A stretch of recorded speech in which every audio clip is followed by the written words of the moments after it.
What if I told you that hidden within the most famous ceiling in the world are symbols that reveal the deepest secrets of human consciousness?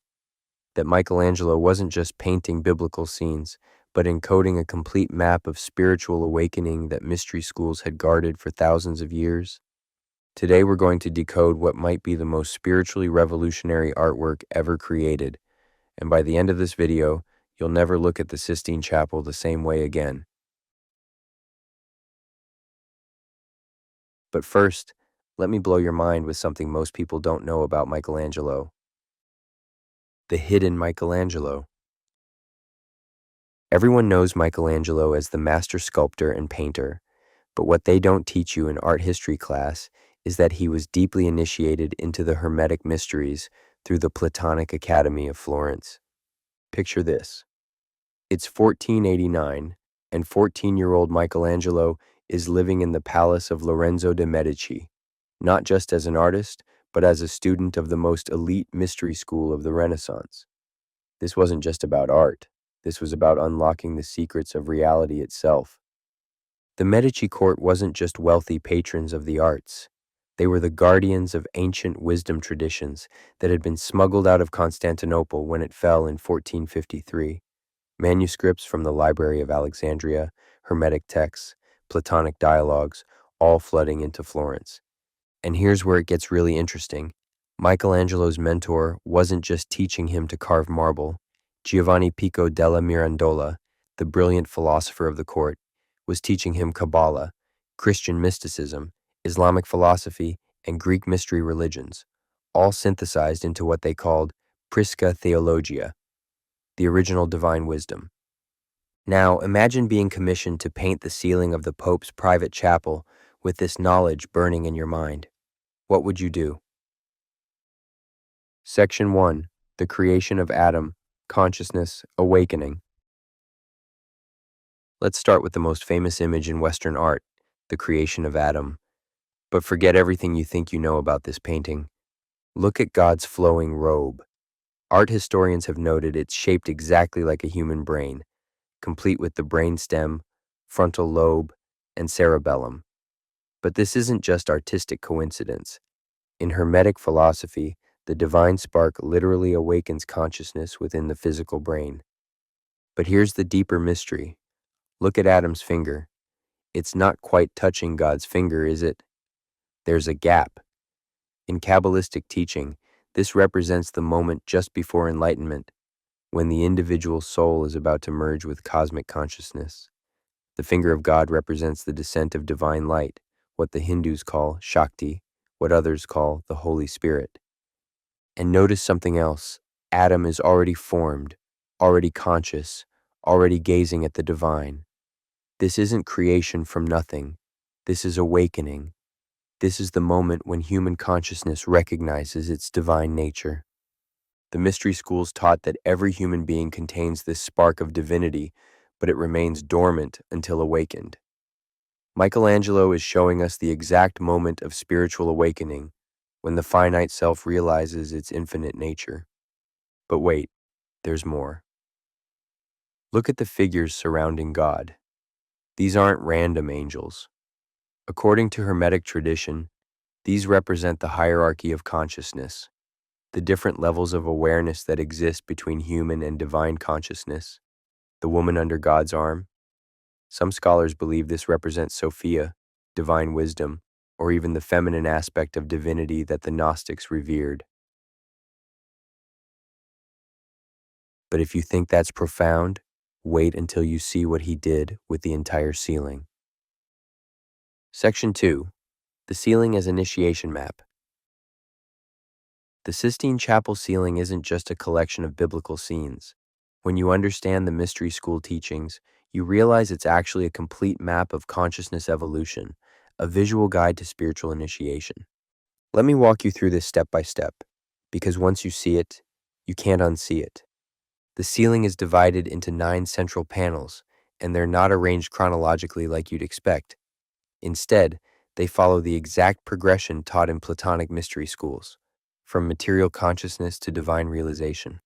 Starting from the altar end, the most sacred space, we have the drunkenness of Noah.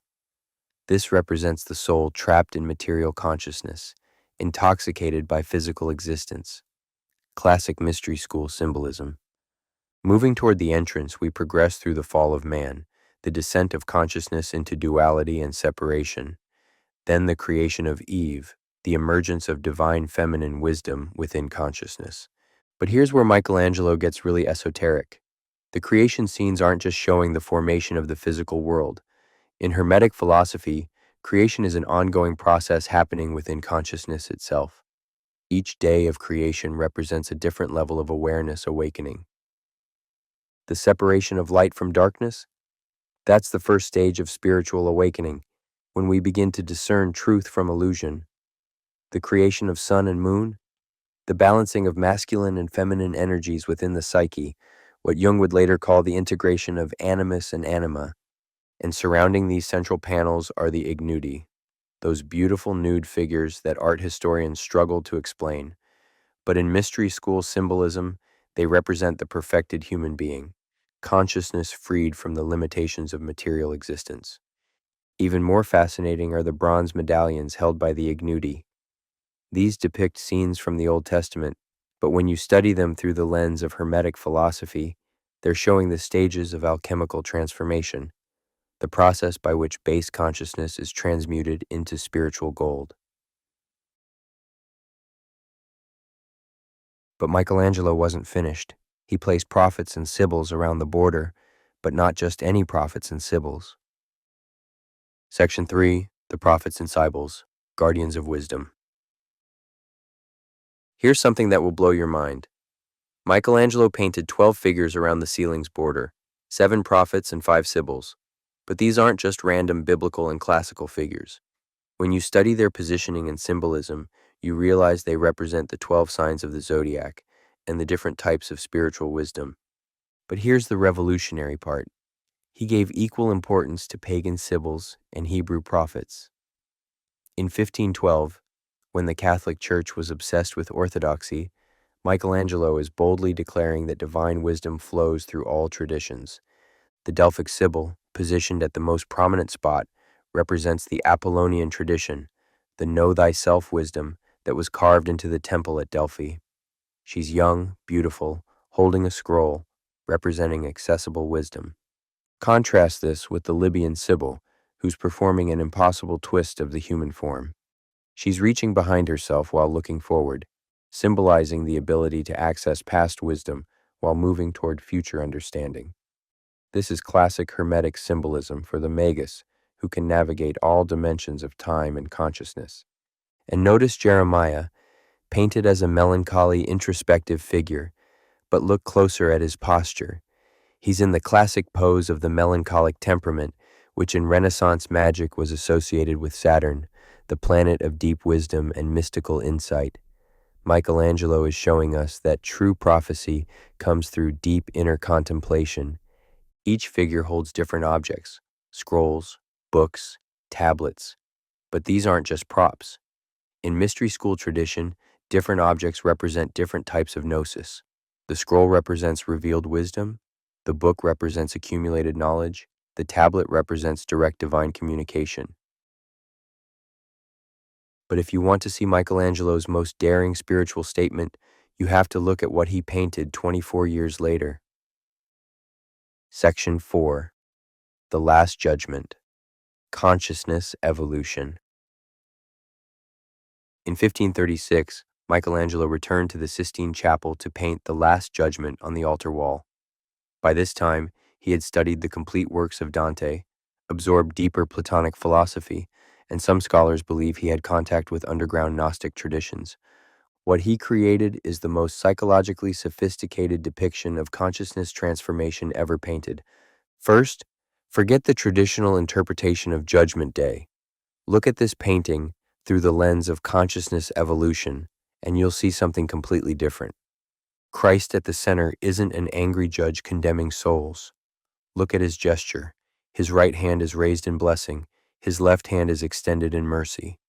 This is the balanced Christ consciousness, what the Hermetic tradition calls the reconciliation of opposites. And notice something remarkable. Christ is beardless, athletic, almost Apollo-like.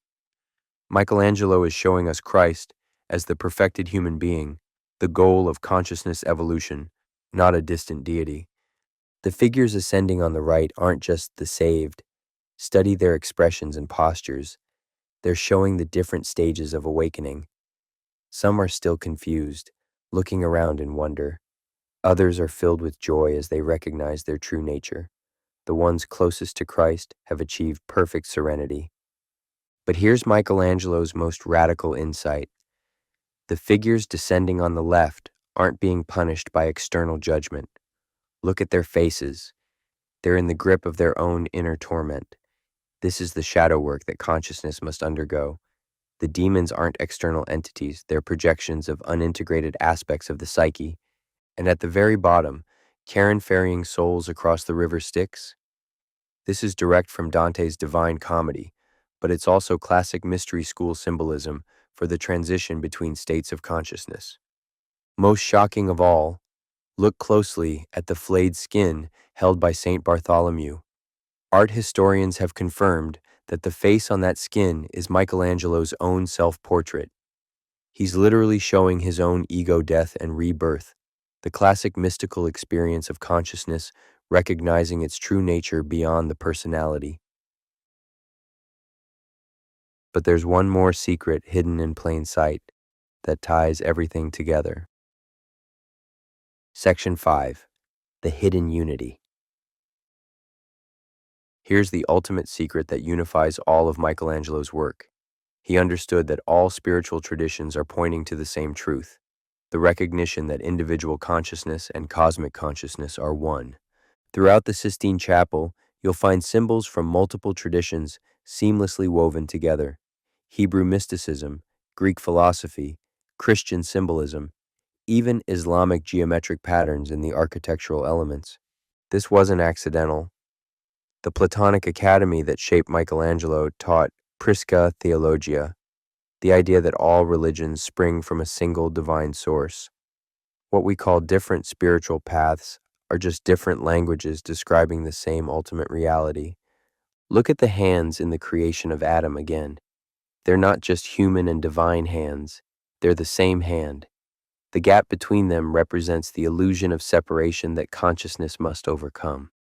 When Adam's finger touches God's finger, the circuit is complete, and the seeker realizes they were never separate from what they were seeking. This is the great secret of the mystery schools. What you're looking for, you already are. The kingdom of heaven is within. Tattvam asi, thou art that. All mystical traditions point to this same recognition. Michelangelo spent his entire career encoding this truth into stone and paint. Every sculpture, every painting, every drawing is a meditation on the same theme, the awakening of consciousness to its own divine nature. And perhaps most remarkably, he managed to hide this revolutionary spiritual teaching in the most public, most scrutinized religious building in the world, and it went unnoticed for centuries. Conclusion: the living transmission. So what does this mean for us today? Michelangelo understood something that modern spirituality is rediscovering. True spiritual art isn't just decoration or illustration, it's transmission. It's a technology for awakening consciousness. Every time you look at the creation of Adam, you're not just seeing a painting, you're participating in a meditation designed to awaken the divine spark within your own consciousness. The gap between those fingers exists in your own awareness, waiting for recognition. The Sistine Chapel ceiling isn't just art history, it's a living manual for consciousness evolution, as relevant today as it was 500 years ago. Think about it. While the church was focused on external doctrine and ritual, Michelangelo was quietly teaching the deepest truths of mystical realization through visual symbols that speak directly to the unconscious mind. He understood that the deepest teachings can't be transmitted through words alone. They have to be experienced, felt, recognized through direct insight, and he created experiences that are still awakening people to their true nature 5 centuries later. The next time you see Michelangelo's work, whether in person or in reproduction, don't just look at it, meditate on it. Let it work on you the way it was designed to. Let those symbols activate the mystery school within your own consciousness. If this opened your eyes to a new way of seeing art and spirituality, make sure to subscribe and hit that notification bell. I'll be diving deeper into how other Renaissance masters encoded spiritual wisdom into their work, from Leonardo's sacred geometry to Botticelli's Hermetic allegories. And let me know in the comments, what other seemingly religious artworks do you think might contain hidden mystical teachings? I read every comment, and your insights often inspire my next videos. Until next time, keep seeking the truth hidden in plain sight.